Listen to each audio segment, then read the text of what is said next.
the home of the common Joe and the common Sally in the know, even more so than all those media talking heads. There's always that point in history where a team finally breaks through that glass ceiling and becomes one of the traditional powerhouses in college football. It doesn't happen often, but it does happen from time to time throughout history. You can point to the Miami Hurricanes of the 1980s. Never won a national championship before. Was even talking about shutting their program down in the late 70s. Won a national championship and went on to win 5 national championships under 3 or 4 different coaches, actually. And then Florida State and Bobby Bowden finally broke through, as well as Steve Spurrier with Florida, who Florida had never even won an SEC title. Steve Spurrier comes in there, wins them an SEC title, and even a national championship, and then later on, Urban Meyer wins 2 more. And even in college basketball, the second biggest money-making sport, you have the Duke Blue Devils, who people think have been a traditional powerhouse forever, but they haven't. Duke didn't win their first national championship to the 1990s, as well as UConn, the Huskies, were not a traditional basketball power until they broke through in the 1990s, and both teams have went on to win numerous national championships, which leads me to the team that I'm talking about today. It's been on the cusp. They had a shot at the national championship with Auburn, and without a lucky play by the running back who they thought was down, would have probably already broke through by now.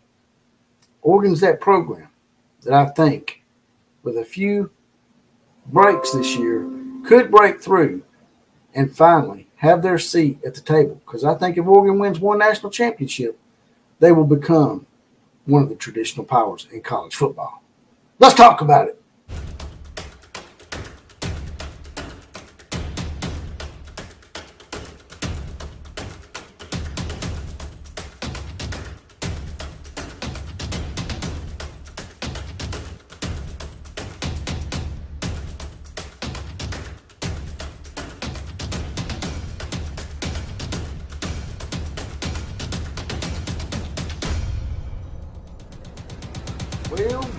Well, here we go again. It's another episode of the Outlaw of College Football. Here they come riding in. Once again, it's the Outlaw Posse.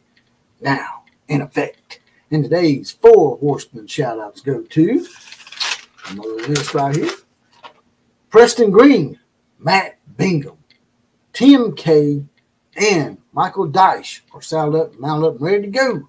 And they're ready to help me with today's college football invasion. If you want to get your random 4 horseman shout, it's possibly be the comment of the day, which is coming later in the show today. All you got to do is join the Outlaw Posse. It's $2.99 a month, 75 cents a week. So join button, next subscribe button. And if you're on Apple phone, you may have to go to your laptop or computer because it doesn't mesh with YouTube memberships. Now, I can also be found on Twitter at OCF Productions. Now, getting right to it here. Few things going on. As y'all know, in the last live stream that I've done, it's a pretty little funny tweet that's circulating about the internet that sort of seemed like it was maybe taking a shot at us some way. The Outlaw Posse. There's a little comment by Lincoln Riley basically saying that his lack of recruiting prowess that is showing its ugly head this year is to blame on Oklahoma fans and some group called Outlaw Posse that's contacting his recruits on Twitter and, sending them negative information that is actually truthful information. That part was left out probably. But I'll pop that up here in a second for y'all just for the hell of it, just, to have a chuckle or two. But we're also going to talk about the Oregon Ducks today, who are somewhat of a thorn in Lincoln Riley's side, so they may be getting some of the benefits from those supposed negative information freaks out there that are, just filling these recruits with too much truth.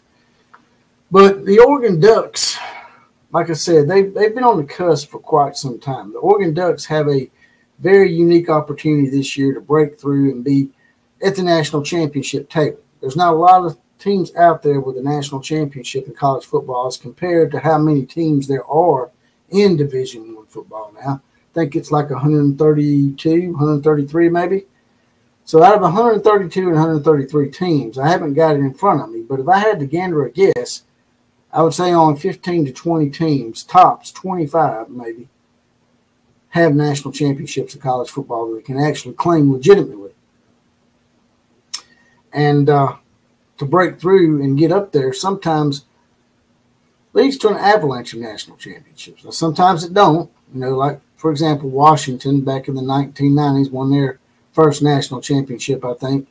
It didn't lead to numerous national championships from that point on. But, as I said earlier, there's been numerous teams that broke through for the first time, and it led to an avalanche. You could just see it coming.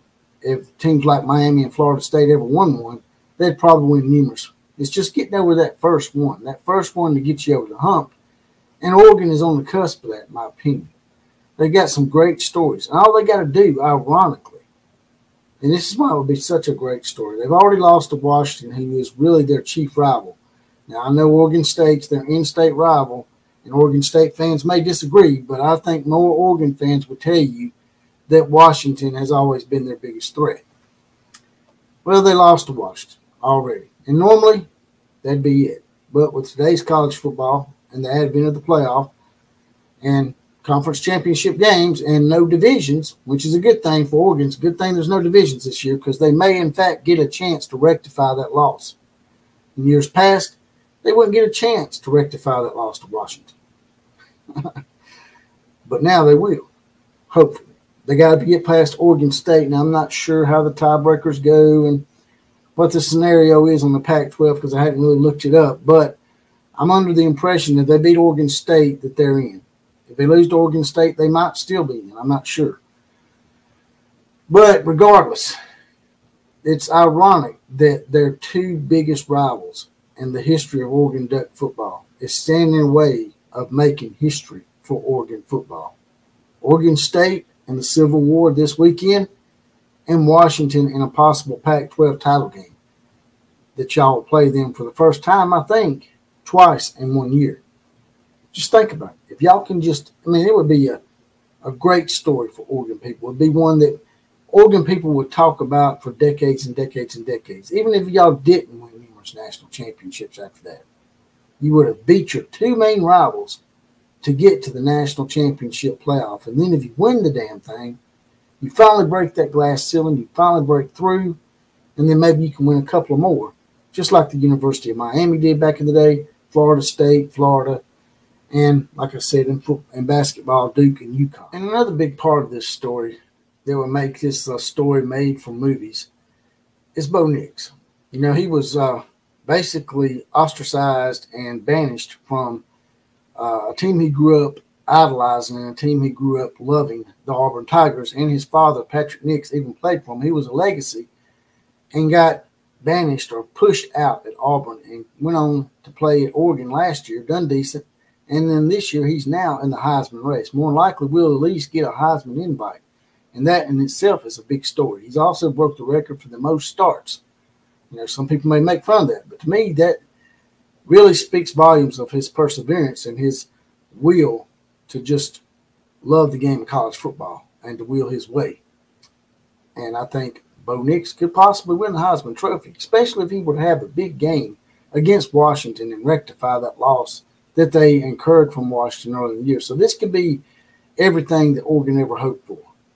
They could win their first national championship. They could beat their two biggest rivals in the process to rub that in their face for quite some time, as well as possibly even win the Heisman Trophy as the cherry on top. What do you guys and gals think? Y'all think this might finally be the Oregon Ducks' year? Do you think they're going to finally be at the national championship table, which is an elite club in college football? I think it could happen. Now, the comment of the day comes from Chicken 1515. I have never heard Arizona's coach talk shit, talking about their new head coach. I think his name is Jed. He just took a one-win team and has them bowl eligible. Great job. The best rebuild this year. So what Chicken 1515 is throwing it at, I think, is con time Deion Sanders, because con time, everybody's like, was all up his ass when he won those first three games. Oh, he's going to win. He's going to go to the playoffs. His son, Saka Zulu Sanders, is going to win the Heisman Trophy, yada, yada, yada. And now they've proceeded to lose what is it, last 8 out of 9 games or something. And everybody now, the con time groupies out there, the apologists for con time Deion Sanders are like, oh, well, he took a 1-win team and took them to 4 wins, or maybe even 5. They beat Utah this week. Yeah, but that's not what y'all were saying after 3 games.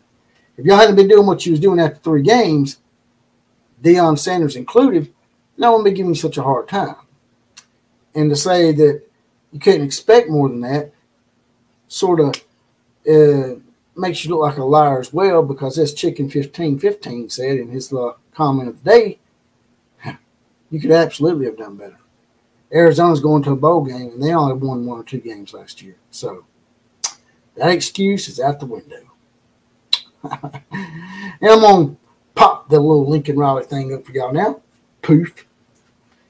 And, as always, like, share, comment, and subscribe to this channel, the Big Four. They're all free. And like I said earlier, if you want to be in the Outlaw Posse and get your badge and get deputized, by all means, hit that join button. $2.99 a month, 75 cents a week. That's just a half a bottle of water. And as always, KMCA to all the other teams. Class is now officially dismissed.